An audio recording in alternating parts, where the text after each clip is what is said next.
सर्वांचे नेते,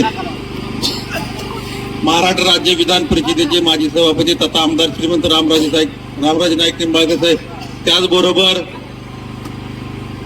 आपल्या फलटण नगरपालिकेचे नवनिर्वाचित नगरसेवक, आपल्या सर्वांचे युवा नेते श्रीमंत अनिकेतराजे नाईक निंबाळकर, त्याचबरोबर जिल्हा परिषद गटाच्या उमेदवार सौभाग्यवती सरगर मॅडम, पंचायत समिती गणाचे उमेदवार गणेशजी तांबे, शंकरराव माडकर, त्याचबरोबर फलटण पंचायत समितीच्या माजी सभापती सौभाग्यवती रेश्माताई भोसले आणि मंचावर उपस्थित असणारे सर्वच मान्यवर बंधू आणि भगिनींनो, आपणा सर्वांना माहिती आहे की थोड्या दिवसांमध्ये आता जिल्हा परिषद आणि पंचायत समितीची निवडणूक होऊ पाहते.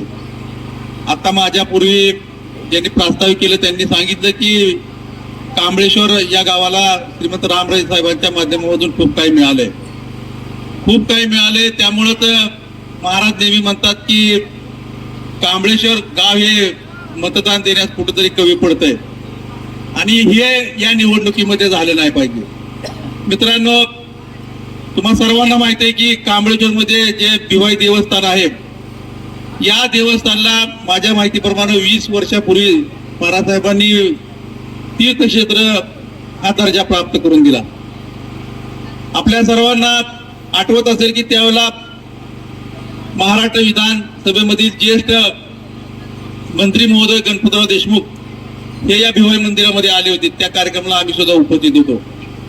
तीर्थक्षेत्र दर्जा मिळाला, त्यामुळे नेमकं या गावामध्ये काय परिवर्तन झालं तर मंदिरासाठी, मंदिराच्या जीर्णोद्धारासाठी कोट्यवधी रुपयाची या ठिकाणी तुम्हा सर्वांना मदत झाली. त्याचबरोबर या भागामध्ये भिवाई देवी तसं आमचंही देवस्थान आहे. आम्ही ज्यावेळेला लहानपणी यायचो, जवळपास 20-25 वर्ष भिवाईचा रस्ता म्हणजे खूप खराब रस्ता असायचा, इकडे यायचं म्हटलं तरी नको वाटायचं. आणि महाराष्ट्राच्या कानाकोपऱ्यामधून धनगर समाजाची लोक या ठिकाणी येत असताना फलटण ते भिवाई मंदिर हा रस्ता अतिशय खराब होता. मात्र यामध्ये परिवर्तन झालं, महाराज साहेबांच्या माध्यमामधून परिवर्तन झालं. त्याचबरोबर भिवाई देवस्थान हे धनगर समाजाचं देवस्थान, मात्र या देवस्थानचा सर्व कारभार कुंभार समाज बघत होता आणि या कोळी समाज बघत होता. आणि त्या कोळी समाज बांधवांना काय आमचा विरोध नव्हता, परंतु देव धनगरांचा आणि पुजारी मात्र कोळी समाजाचे होते.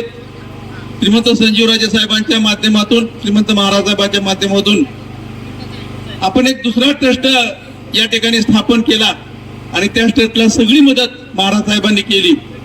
आणि म्हणून आपल्या गावामधले काहीतरी मतभेद असले तरी पण ट्रस्ट मुख्यतः आपल्या हातामध्ये आला, ही एक चांगली गोष्ट झाली. मित्रांनो, महाराज साहेबांच्या माध्यमामधून खूप मोठी आपल्या भागामध्ये, आपल्या तालुक्यामध्ये जलक्रांती झाली, औद्योगिक क्रांती झाली, शैक्षणिक क्रांती झाली. एक काम असं राहिलं नाही की ते झालं नाही आणि हे काम झालं नाही असं दाखवायला एक काम शिल्लक नाही. तरी पण मतामध्ये आपण कुठेतरी कमी पडतोय आणि म्हणूनच जास्त कामं झाली की आपल्या अपेक्षा पण वाढतात. रोजगाराच्या माध्यमामधून जवळपास 15 ते 20 हजार लोकांना तालुक्यामध्ये रोजगार प्राप्त करून दिलेला आहे. समोरचे जे मत मागणारे जे उमेदवार आहेत त्यांना एक माझा सवाल आहे की त्यांनी कुठलं एक काम केलंय, एक काम दाखवावं आणि एक कामाच्या जीवावरती मतदान मागावं. कुठलंही काम नाही, निवडणुकीच्या ऐन निवडणुकीच्या तोंडावरती दहशत माजवायची, पैशाचं वाटप करायचं, वाम मार्गाने निवडणुका जिंकण्याचं तंत्र या तालुक्यामध्ये सुरू झालेलं आहे. आणि हे तंत्र आपल्याला हाणून पाडल्याशिवाय आता आपण स्वस्थ बसायचं नाही.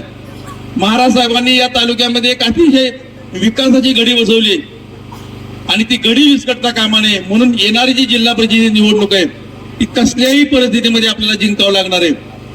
नगरपालिका आपली थोड्या मताने गेली, नगरपालिकेमध्ये शहरामध्ये आपण जवळपास 6-6.5 हजार मतानं विधानसभेला मायनस होतो.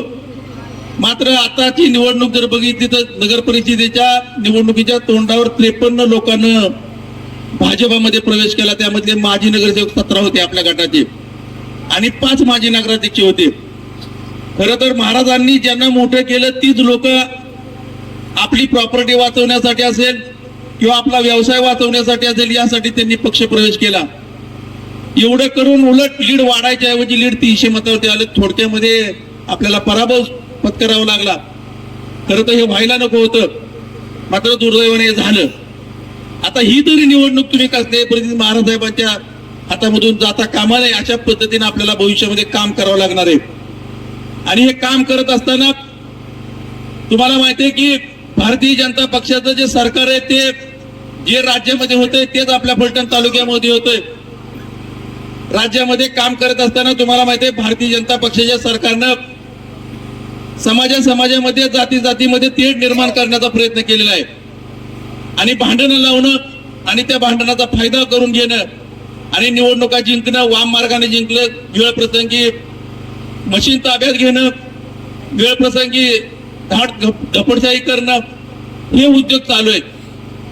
आणि मी विशेष करून या ठिकाणी यासाठी आलोय की महाराष्ट्रामध्ये सर्व धनगर समाज बांधवांनी तुम्हाला माहिती एक निर्णय केलेला आहे. तुम्हाला माहिती आहे 21 जानेवारीला दीपक बोराडे यांचं जे आंदोलन होतं ते देवेंद्र फडणवीसांनी चिरडलेलं आहे.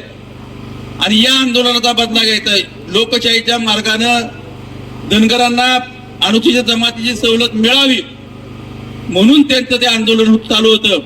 ते आंदोलन दडपण्याचा प्रयत्न झालाय. 2014 मध्ये काय झाले ते प्रत्येक धनगरांना माहित आहे. आणि म्हणून या निवडणुकीमध्ये भारतीय जनता पक्षाला धनगर समाजाने मतदान करायचं नाही असा निर्णय संपूर्ण महाराष्ट्रामध्ये झालाय. तो निर्णय मी या ठिकाणी तुमच्या समोर सांगायला आलोय.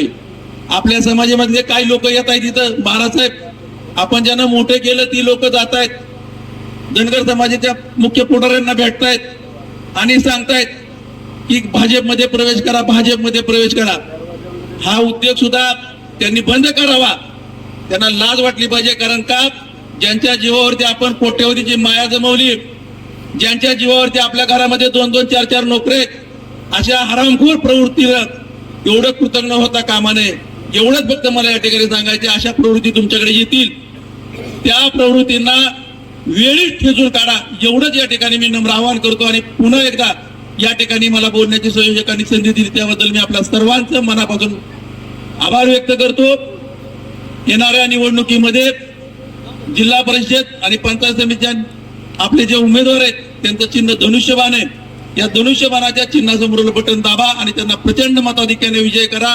आणि पुन्हा एकदा आपल्या महाराजांचं कॉलर कट करण्याचं काम आपल्या सर्वांना करावं लागेल. गावातले मतभेद विसरा. या निवडणुकीमध्ये कसल्याही परिस्थितीमध्ये ही निवडणूक आपल्याला जिंकायची, एवढंच या निमित्ताने सांगतो. थांबतो. जय हिंद, जय महाराष्ट्र.